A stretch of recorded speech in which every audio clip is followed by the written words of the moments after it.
चलिए दोस्तों, एक बार फिर से आप लोगों को अपने YouTube चैनल मैथमेटिक्स क्लासेस में स्वागत है।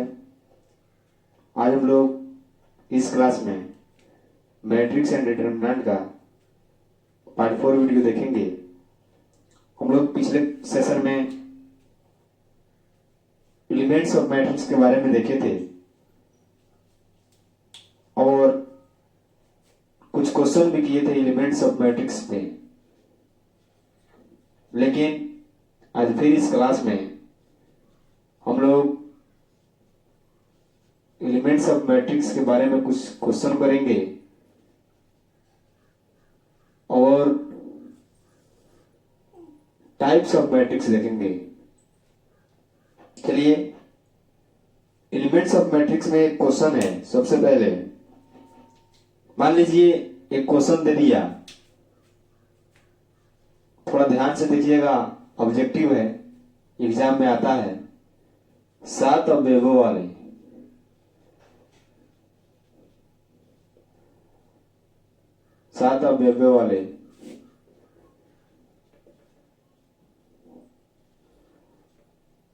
अवयव में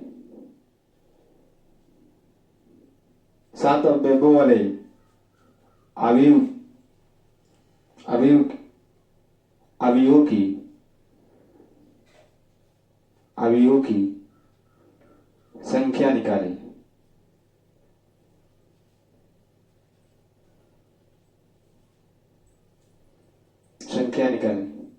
मतलब क्वेश्चन यह बोल रहा है यहाँ पे कि 7 अवयवों वाले मैट्रिक्स में अवयवों की संख्या निकालें। यहाँ पे जैसे 7 एलिमेंट्स है, 7 अवयव है, उसमें हमें अवयवों की संख्या निकालना है। तो सबसे पहले 7 अवयवों को छोड़िए, यहाँ पे सबसे पहले हम 3 अवयवों वाले मैट्रिक्स में अवयवों की संख्या देखते हैं। सबसे पहले एक यहाँ पे एग्जांपल देखिए। जैसे कोई मैट्रिक्स दे दिया है 1 3 5, ये एक मैट्रिक्स हो गया। मैट्रिक्स हुआ 1 क्रॉस 3 का, सॉरी 3 क्रॉस 1 का। इसमें 3 रो है और एक कॉलम है, यहां पे हुआ। इसको एक और तरीका से लिखा जा सकता है। इसको हम ऐसे भी लिख सकते हैं 1 3 5, इसको हम ऐसे भी लिख सकते हैं।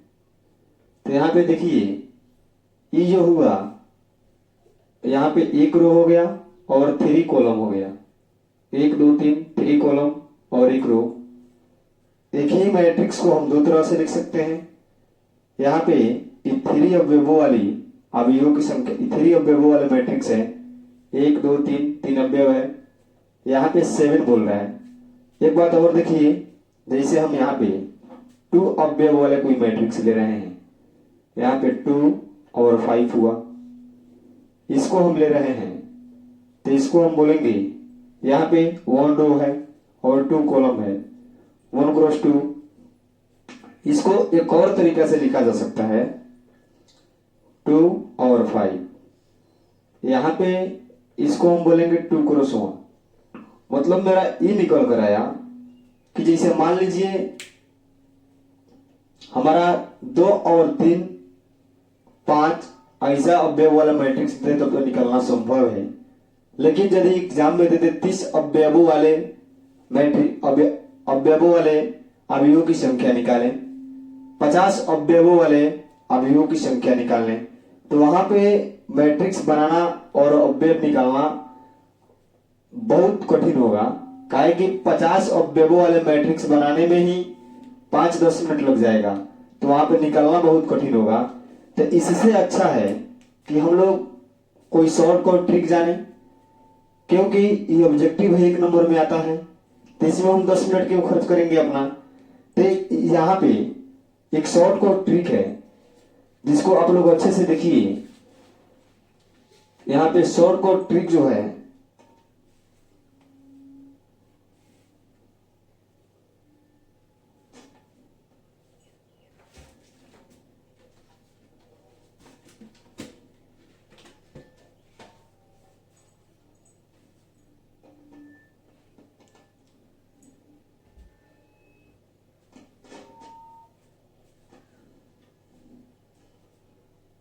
यहाँ पे सबसे पहले इसको हम लोग शॉर्टकट ट्रिक्स देखते हैं। जैसे मान लीजिए हम बोल दे कि एक अवयवों वाले अन्यथा दो अवयवों वाले अवयवों की संख्या निकाले। दो अवयवों वाले अवयवों की संख्या निकालना है हमें, तो सबसे पहले हम दो को फैक्टर करेंगे। यहाँ पे देखिए दो को फैक्टर करने पे 2 गुने 1 करेंगे, 2 के बराबर आ जाएगा। 2 गुने 1 करेंगे तो 2 के बराबर होगा। फिर इसको एक और तरीका से लिखा जा सकता है, 1 गुने 2। अब इसमें कोई और तरीका नहीं आएगा, नया निकल कर कोई और तरीका देखिए तो, या तो हम 2 में 1 से गुना करेंगे तब 2 होगा, या 1 में 2 से गुना करेंगे तब 2 होगा। अब इसमें एक बात आप बताइए, जैसे 3 दे दे, इसमें बोले कि अवयवों की संख्या निकालें, तो 3 को फैक्टर करने के लिए क्या करेंगे, या तो 1 में 3 से गुना करेंगे और या था 3 में 1 से गुना करेंगे, तब जाकर मेरा ये 3 के बराबर आएगा। इसमें कोई और नया तरीका निकल कर नहीं आ सकता है। जैसे यहाँ पे 4 दे दे, यदि 4 देगा तो 1 में 4 से गुना किया जाएगा तो 4 होगा, 4 में 1 से गुना किया जाएगा तो 4 होगा। अब देखिए फिर 2 में 2 से गुना किया जाएगा तो 4 होगा। अब देखिए तो इसमें कोई और तरीका निकल कर आ सकता है, कभी 4 को कुछ और संख्या से गुना करेंगे तो कभी 4 हो सकता है, नहीं हो सकता है। तो देखिए यहाँ पे 1 में 4 से गुना किए तब 4 हुआ, 4 में 1 से गुना किए तब 4 हुआ, 2 में 2 से गुना किए तो 4 के बराबर आया। तो यहाँ पे 4 अवयवों वाले अवयवों की संख्या निकालने को बोल दें तो यहाँ पे कितना आ रहा है, 3 आ रहा है। 3 बार हम लोग फैक्टर किए हैं तो 3 लिख देंगे। इसी प्रकार अब क्वेश्चन में बोल रहा है कि 7 अवयवों वाले अवयवों की संख्या निकालें। तो इसमें देखिए 7 दिया है, तो हम यहाँ पे सबसे पहले 7 लिख देंगे। जैसे हम यहाँ पे 7 लिख दिए, अब 7 को फैक्टर किए तो क्या लिख सकते हैं, 7 गुने 1 लिख सकते हैं, अर्थात 1 गुने 7। 1 गुने 7 देखिए कितना आसान हुआ, 7 गुने 1 या 1 गुने 7। इसके अलावा और कोई संख्या से हम भाग करेंगे, गुना करेंगे तो कभी 7 हो सकता है, नहीं संभव है।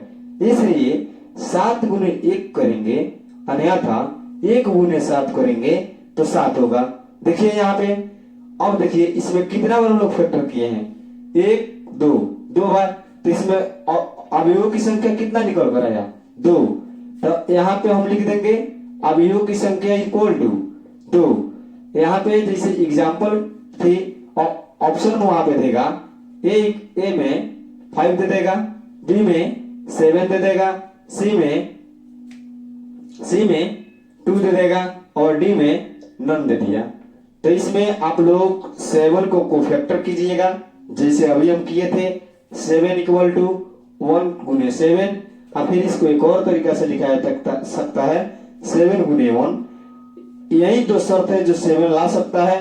तो इसमें 2 बार हम लोग फैक्टर किए हैं, 1 2।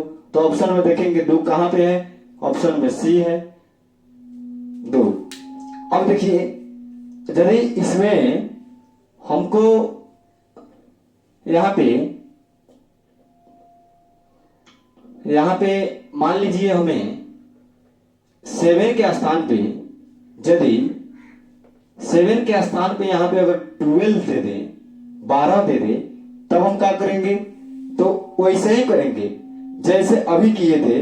मान लीजिए कि 7 के स्थान पे 12 है, तो हम फिर 12 का फैक्टर करेंगे, देखेंगे 12 गुने 1 12 हो जाएगा। अब फिर यहाँ पे लिखेंगे 1 गुना 12, अब यहाँ पे लिखेंगे 2 गुने 6, अब यहाँ पे लिखेंगे 6 गुने 2, अब यहाँ पे लिखेंगे 3 गुने 4, अब यहाँ पे लिखेंगे 4 गुने 3। देखिए तो 12 में 1 से गुना करेंगे तो 12 के बराबर होगा, फिर 1 में यदि 12 से गुना कीजिएगा तो 12 होगा, 2 में 6 से गुना कीजिएगा तो 12 आएगा, फिर 6 में 2 से गुना कीजिएगा तो 12 होगा, 3 में 4 से गुना कीजिएगा तो 12 आएगा, 4 में 3 से गुना कीजिएगा तो 12 होगा। कोई और ऐसा संख्या बताइए तो जिसको गुना किया जाए तो 12 आ सकता है। यही 6 शर्त है जो 12 को ला सकता है। अब यहाँ पे देखिए तो कितना बार हम लोग फैक्टर किया है, गिनिए, 1 2 3 4 5 6, 6 बार फैक्टर किया है। ऑप्शन में अब देखिए 6 कहाँ पे है, यहाँ पे 5 है, ये नहीं होगा, यहाँ पे 7 है, ये नहीं होगा, सी में 2 है, ये भी नहीं होगा, डी में नॉन है। तो जब कहीं नहीं दिया है 6, तो इसका मतलब मेरा यहाँ पे नॉन ऑफ दीज होगा, नॉन होगा। अब मान लीजिए यहाँ पे 12 के स्थान पे यदि 12 यदि 18 दे दे तो अब क्या करेंगे, फिर वही काम करेंगे हम। देखिए यहाँ पे यदि 18 दे दे, हर एक साल एक नंबर में क्वेश्चन आता है, इसलिए इसमें थोड़ा ज्यादा फोकस है। 18 दे दे तो यहाँ पे देखिए 1 गुने 18 करेंगे, फिर 18 गुने 1 करेंगे, फिर 2 गुने 9 करेंगे, फिर 9 गुने 2 करेंगे, 3 गुने 6 करेंगे, 6 गुने 3 करेंगे। फिर देखिए यहाँ पे 18 को 1 से गुना करेंगे तो 18 होगा, 18 में फिर 1 से गुना किए तो 18, 2 में 9 से गुना किए तो 18, 9 में 2 से गुना किए तो 18, 3 में 6 से गुना किए तो 18, 6 में 3 से गुना किए 18। यही 6 शर्त है जो 18 को ला सकता है, इसके अलावा कोई शर्त नहीं है जो 18 को ला दे। इसलिए यहाँ पे देखिए 1 2 3 4 5 6, 6 बार फैक्टर किए हैं। तो देखिए इसमें कोई ऑप्शन में 6 है, यदि नहीं है तो मेरा ऑप्शन डी सही है, नॉन ऑफ दीज। ऐसा ही यदि 30 दे दे, 32 दे दे, 40 दे दे, 50 दे दे, कुछ भी दे, हमें मैट्रिक्स बनाने की जरूरत नहीं है। हम सीधे उसका फैक्टर करेंगे और देखेंगे कितना बार फैक्टर किए हैं। डायरेक्ट ऑप्शन में देखेंगे उतना ऑप्शन में दिया है कि नहीं दिया है, उसको टिक करेंगे। चलिए, आई होप आप लोग समझ गए होंगे। आगे चलते हैं आगे क्वेश्चन पे। जैसे मान लीजिए, इसको आप लोग लिख लीजिए, ऑब्जेक्टिव है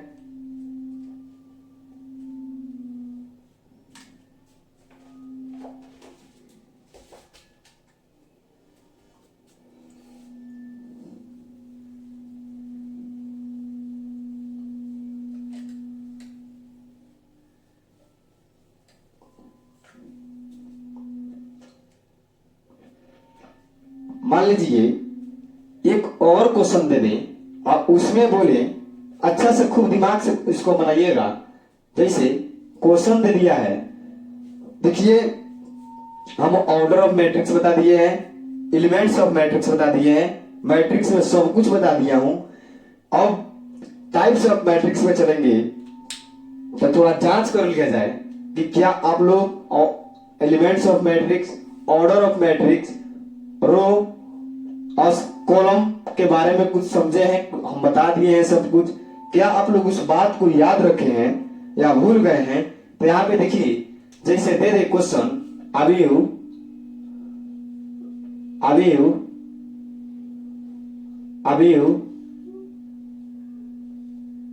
2 0 5 1 -3 4 में अब देखिए यहाँ पे ऑप्शन में जो दे दे, यहाँ पे ऑप्शन में जो दे दे, यहाँ पे 2 लिख लीजिए, सॉरी यहाँ पे 2 लिख लीजिए और यहाँ पे 1 लिख लीजिए। यदि ऑप्शन में दे दी, यहाँ पे नंबर 1 में दे रहा है कि यहाँ पे पंक्ति की संख्या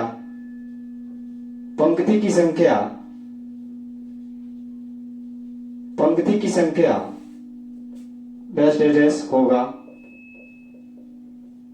नंबर 2 में स्तंभ की संख्या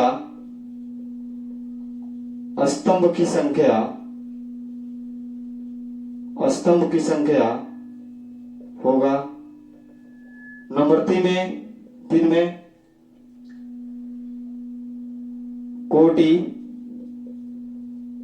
कोटि की संख्या होगा। नंबर 4 में परिविष्टों की संख्या अर्थात अवयवों की संख्या होगा। सबसे पहले तो यहाँ पे देखिए आप, इसमें बोल रहा है अवयव 1 0 5 2 -3 4 में पंक्ति की संख्या होगा।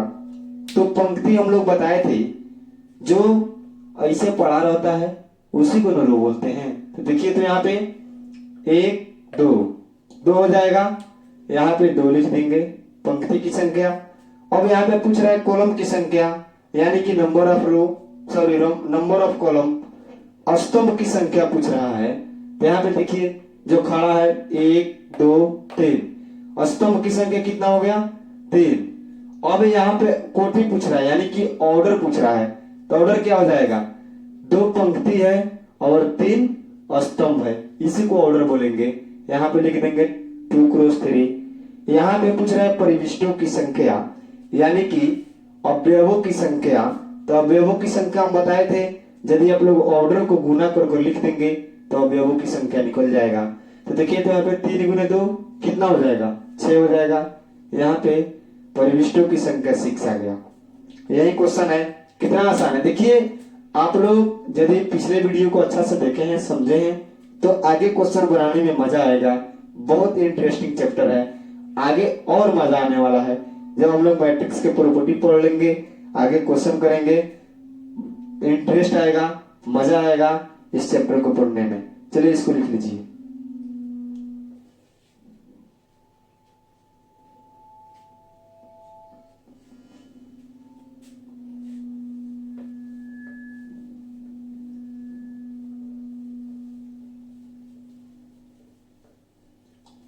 आगे क्वेश्चन देखिए, क्वेश्चन दे दिया है जैसे ए इक्वल टू 1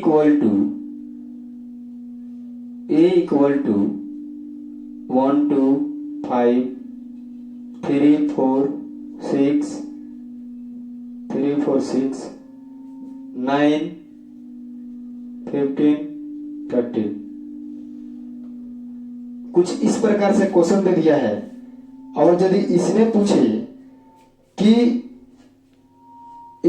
यदि, यहां पे एक बात देखिए, इसमें ऑप्शन ए में जो है वो पूछ रहा है A21 dash dash dash. Option 2 में पूछ रहा है A23 लिख लीजिए, यहां पे A31। आज एक और पूछ रहा है कोटि बताओ, कोटि की संख्या। तो आप लोग एकदम आराम से आंसर दे सकते हैं। जैसे हम कल बताए थे कि इसमें 1 2 3 पूछ रहा है, इसका मतलब हुआ कि पहले रो लिखते हैं बाद में स्तंभ लिखते हैं। तो इसका मतलब ही हुआ कि दूसरा रो और तीसरा कॉलम। तो यहाँ पे देखिए तो 1 2, दूसरा रो और तीसरा कॉलम, यहाँ पे तीसरा कॉलम। तो दूसरा रो देखिए 1 2 3, तो दूसरा रो यही ना है। और तीसरा कॉलम में देखिए तो ये आ रहा है, तो इसको बोलते हैं 11 ये 12 ये 13 ये 21 ये 22 ये 23। यहाँ पे कितना हो जाएगा 6 हो जाएगा कि नहीं हो जाएगा, एक बराबर। इसमें बोल रहा है दूसरा रो और तीसरा कॉलम। तो दूसरा रो इसमें कौन है 1 2, दूसरा रो ही हुआ, इसको बोलते हैं R1, इसको बोलते हैं R2 और इसको क्या बोलते हैं R3। अब इसको बोलते हैं C1, इसको बोलते हैं C2 और इसको क्या बोलते हैं C3। अब यहाँ पे देखिए तो आप क्या हो जाएगा R1 R2 R3। तो R1 में कितना हो जाएगा R2, तो दूसरा रो और तीसरा कॉलम। तो तीसरा कॉलम यही ना है, तो 6 नहीं हो जाएगा 6। अब बोल रहे हैं तीसरा रो और पहला कॉलम, तो फर्स्ट सेकेंड थर्ड R3। तीसरा रो और पहला कॉलम यही ना है, तीसरा रो का पहला कॉलम यही ना है, तो यहाँ पे हो जाएगा 9। अब देखिए इसमें कोटि की संख्या पूछ रहा है। तो देखिए तो 3 रो है 1 2 3 1 2 3, 3 रो है 3 कॉलम है। तो यहाँ पे कोटि की संख्या कितना हो जाएगा 3 क्रॉस 3। कितना आसान है, यदि आप लोग पिछले वीडियो देखें अच्छा से तो सब कुछ बनेगा। आप लोग प्लीज वीडियो को लाइक कीजिए, शेयर कीजिए, अच्छा लगे तो और कमेंट भी कीजिए।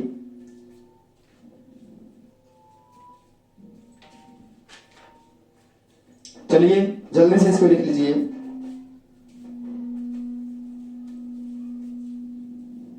ये सब ऑब्जेक्टिव था। आगे हम लोग टाइप्स ऑफ मैट्रिक्स पे चलते हैं और अच्छा से टाइप्स ऑफ मैट्रिक्स को आप लोग देखिएगा वहां से ऑब्जेक्टिव भी आता है, अच्छा अच्छा क्वेश्चन भी बनता है, इसलिए बहुत जरूरी है उसको अच्छा से पढ़ना। यहाँ पे देखिए टाइप्स ऑफ मैट्रिक्स, यानी कि अवयवों की प्रकार। यहां पे देखिए अवयवों की प्रकार में सबसे पहला आता है नल मैट्रिक्स।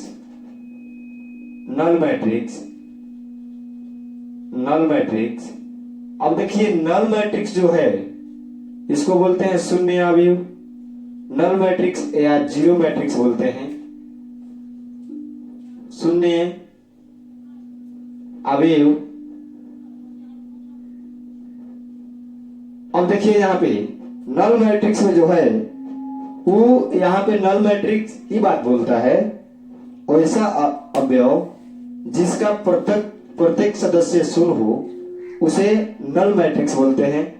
यानी कि अगर इसमें आप लोगों से हम पूछें कि यहाँ पे 2 5 7 9 6 3 और बी में 0 0 0 0 0 0, सी में यहाँ पे 1 3 0 0, डी में यहाँ पे 2 5 0 0, ऐसा कुछ दे दिया हो तो शून्य अवयव कौन होगा इस वजह से आप लोगों से पूछा जाए तो आप लोग ऑप्शन बी में देखिएगा तो इसमें प्रत्येक सदस्य जो है, प्रत्येक अवयव जो है वो शून्य है, यानी ऑप्शन बी हो जाएगा।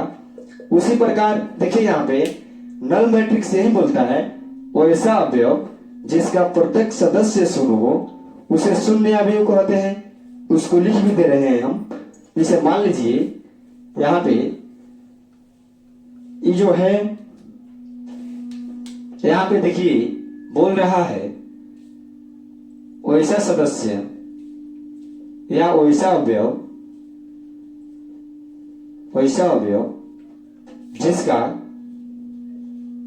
जिसका प्रत्येक सदस्य, वैसा अवयव जिसका प्रत्येक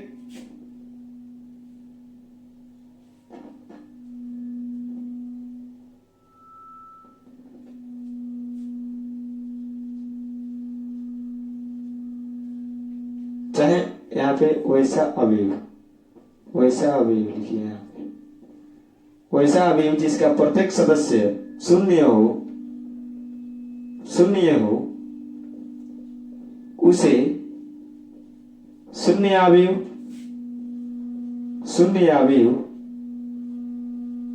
शून्य अवयव कहा जाता है।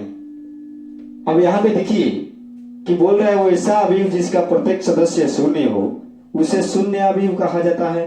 इसे यहाँ पे देख लीजिएगा, इसे ओ के द्वारा, जीरो नहीं है, ओ है, ओ के द्वारा सूचित किया जाता है, सूचित किया जाता है।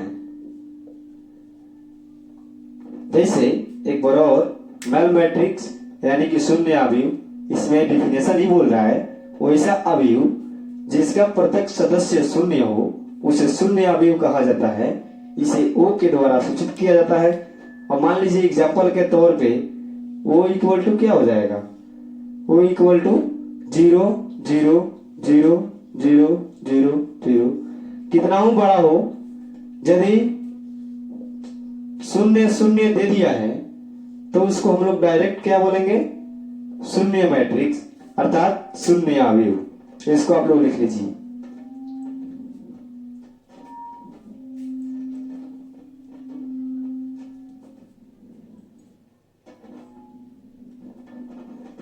हबड़ाना थोड़ा भी नहीं है, एकदम मजा के साथ पढ़ना है, एकदम आराम से चलना है, सब कुछ ठीक हो जाएगा लास्ट तक।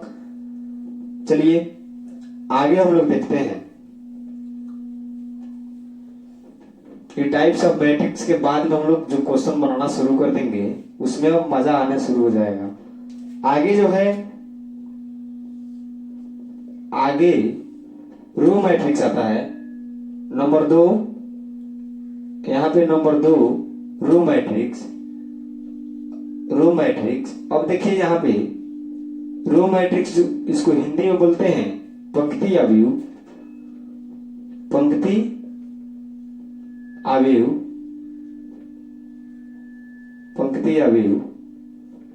अब इसको देखिए, पंक्ति अवयव नहीं बोलता है वैसा अवयव जिसमें केवल एक रो, वैसा अवयव जिसमें केवल एक रो हो उसे पंक्ति अवयव कहते हैं। देखिए बहुत आसान है, आसानी देखिए, ये जो एग्जाम में डिफिनेशन नहीं पूछता है, समझने के लिए अपने भाषा में आप लोगों को बता रहे हैं। देखिए इसमें यही बात बोलता है, वैसा अवयव, वैसा अवयव, वैसा अवयव जिसमें जिसमें केवल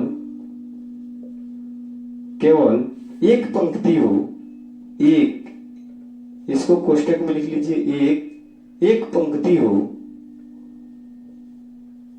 पंक्ति हो, उसे रो यानी कि पंक्ति अवयव, रो अवयव, रो अवयव कहा जाता है। देखिए वैसा अवयव जिसमें केवल एक पंक्ति हो उसे रो अवयव कहा जाता है। अब एग्जाम्पल के तौर पे मान लीजिए, यहाँ पे एग्जाम्पल दे दिए हैं 1 3 5, 1 3 5 दे दिए। अब देखिए तो इसमें रो की संख्या आप लोग गिनिए, रो हम लोग इसी को ना बोलते हैं, तो इसमें रो कितना है, 1 है। और कॉलम कितना है, 1 2 3, 3 कॉलम है, तो 1 क्रॉस 3, यहाँ पे एक रो आया कि नहीं आया। इसलिए जहां पे भी आप लोग देख लीजिएगा कि एक रो हो, एक रो हो, उसे हम लोग क्या बोलते हैं, पंक्ति अवयव, रो मैट्रिक्स बोलते हैं। एक और एग्जांपल, जैसे मान लीजिए यहाँ पे 2 और 5 दे दे, 2 5 है, तो इसको हम लोग क्या बोलेंगे, 1 क्रॉस 2, इसको हम लोग बोलेंगे रो मैट्रिक्स। यही था, इसको आप लोग लिख लीजिए।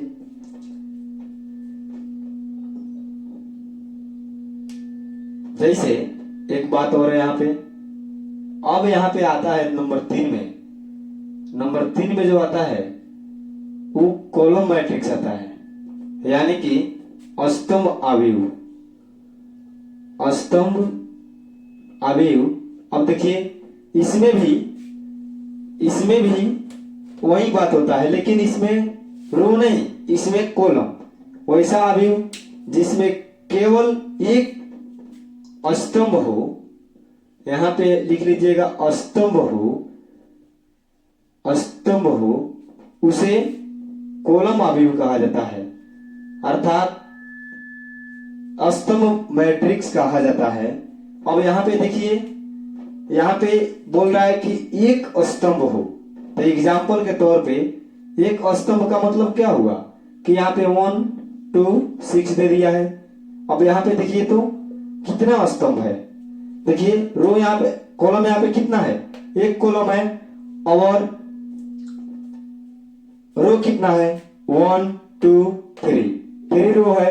तो पहले रो की संख्या को लिखते हैं और बाद में कॉलम की संख्या को लिखते हैं। एक और एग्जांपल, जैसे मान लीजिए यहाँ पे दे दिया 7 9, 7 9 दे दिया, तो देखिए तो यहाँ पे कॉलम कितना है, 1 कॉलम है, और रो कितना है, 2 रो है, तो 2 गुने 1 हो जाएगा। एक और एग्जांपल के तौर पे मान लीजिए 1 2 3 4 दे दिया, ऐसा कुछ कर एक मैट्रिक्स दे दिया, तो यहाँ पे क्या हो जाएगा, 4 रो हो जाएगा और 1 कॉलम हो जाएगा, 1 2 3 4, 4 रो और 1 कॉलम। इसको लिख लीजिए, आगे बताते हैं।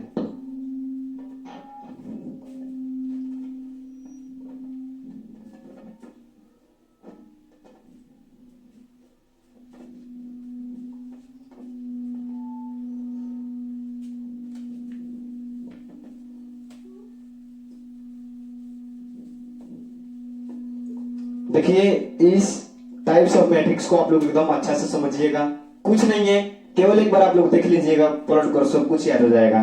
देखिए यहाँ पे नंबर 4 में जो आता है उसको हम लोग बोलते हैं हॉरिजेंटल हॉरिजेंटल मैट्रिक्स, यानी कि हॉरिजेंटल का हिंदी होता है क्षैतिज अवयव, क्षैतिज अवयव, क्षैतिज अवयव। अब देखिए क्षैतिज अवयव में यहाँ पे थोड़ा सोचने वाला बात है कि क्षैतिज अवयव में बात यहाँ पे ये होता है, यहाँ पे क्षैतिज अवयव में हम लोग ये देखते हैं, क्षैतिज अवयव मतलब ये बोलता है कि वैसा अवयव जिसमें रो की संख्या कॉलम की संख्या से कम हो उसे क्षैतिज अवयव कहते हैं। मतलब मान लीजिए कोई एक मैट्रिक्स है, उसमें 2 रो हो और 3 कॉलम हो, इसी को हम लोग क्षैतिज अवयव बोलेंगे, अर्थात हॉरिजॉन्टल मैट्रिक्स बोलेंगे। मान लीजिए यहाँ पे जैसे मान लीजिए एक मैट्रिक्स दे दिया 2 5 6 3 8 1, ऐसा कुछ मैट्रिक्स दे दिया, तो यहाँ पे देखिए तो कितना रो है 1 2 3 रो है 1 2, ये नहीं हो सकता है, ये कभी नहीं हो सकता है, कैसे कि 3 रो हो गया और 2 कॉलम हो गया, 1 2 दो ही ना कॉलम है, और 1 2 3 3 रो हो गया, तो ये कभी नहीं होगा। इसमें रो की संख्या कम हो और कॉलम की संख्या अधिक हो तब जाकर हॉरिजॉन्टल मैट्रिक्स होगा। यहाँ पे देखिए, यहाँ पे इसको लिख दे रहे हैं वैसा अवयव, वैसा अवयव, वैसा अवयव जिसमें जिसमें रो की संख्या रो की संख्या से कॉलम की संख्या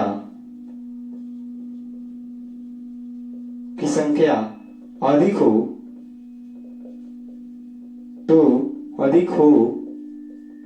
तो इस प्रकार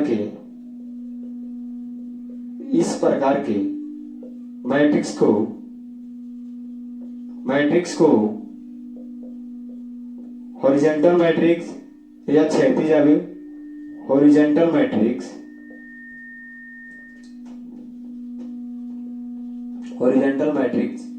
कहा जाता है। अब मान लीजिए यहाँ पे बोल रहा है वैसा अवयव जिसमें रो की संख्या से कॉलम की संख्या अधिक हो तो इस प्रकार के मैट्रिक्स को हॉरिजॉन्टल मैट्रिक्स कहा जाता है। एग्जाम्पल यहाँ पे मान लीजिए कि ये यदि दे दे क्वेश्चन 2 5 3 6 1 2, इस प्रकार के मैट्रिक्स है कुछ। अब देखिए तो इसमें रो की संख्या कितना है 1 2, 2 है रो की संख्या और कॉलम की संख्या 1 2 3 है कॉलम की संख्या, तो इसी को हम लोग क्या बोलेंगे हॉरिजॉन्टल ऑफ मैट्रिक्स। एक और एग्जांपल यहाँ पे देखिए, जैसे मान लीजिए यहाँ पे एक एग्जांपल दे दिया 1 3 5, अब यहाँ पे देखिए तो रो की संख्या कितनी है, रो की संख्या 1 2 3 है, ये नहीं हो सकता है। अब यहाँ पे देखिए इसको हम लोग जरूर बोल सकते हैं 1 3 5, ये जो है यहाँ पे देखिए रो की संख्या कितनी है, रो की संख्या 1 और कॉलम की संख्या 1 2 3, इसको हम लोग क्या बोल सकते हैं हॉरिजॉन्टल ऑफ मैट्रिक्स। इसको आप लोग लिख लीजिए। इसमें यही देखना है कि जिसमें कॉलम की संख्या कम हो, सॉरी कॉलम की संख्या अधिक हो और रो की संख्या कम हो, उसी को हम लोग क्या बोलते हैं हॉरिजॉन्टल ऑफ मैट्रिक्स। लिख लीजिए।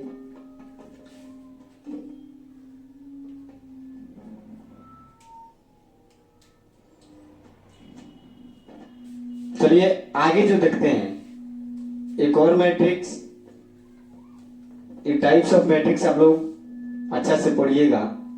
देखिए नंबर 5 में जो है वहां पे नंबर 5 में आता है वर्टिकल मैट्रिक्स जिसको हिंदी में बोलते हैं उदर्ग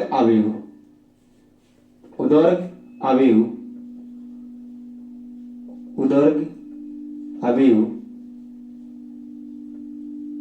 उदर्ग अवयव।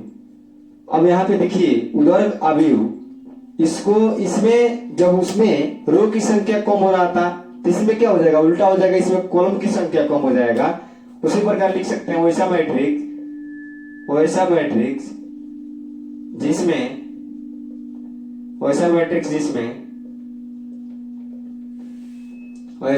जिसमें रो की संख्या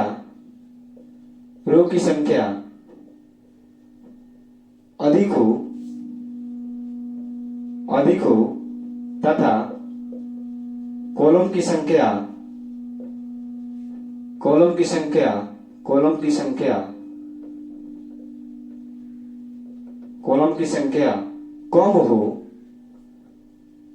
कम हो तो इस प्रकार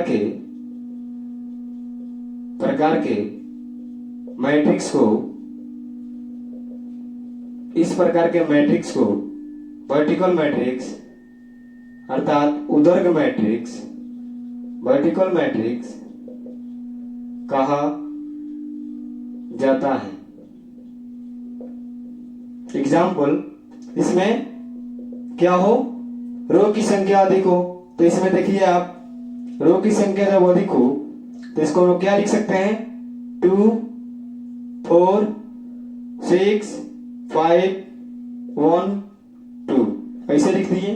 अब देखिए तो यहाँ पे रो की संख्या कितनी है, 1 2 3 रो है और कॉलम की संख्या 1 2 कॉलम है। इसी प्रकार यहाँ पे एक और एग्जांपल 1 3 5। अब यहाँ पे देखिए रो की संख्या 1 2 3 रो है और कॉलम की संख्या 1, कॉलम की संख्या कितनी है, 1 है। इसी को क्या हम लोग बोलते हैं, वर्टिकल मैट्रिक्स अर्थात उदर्ग अवयव। चलिए इसको आप लोग लिख लीजिए,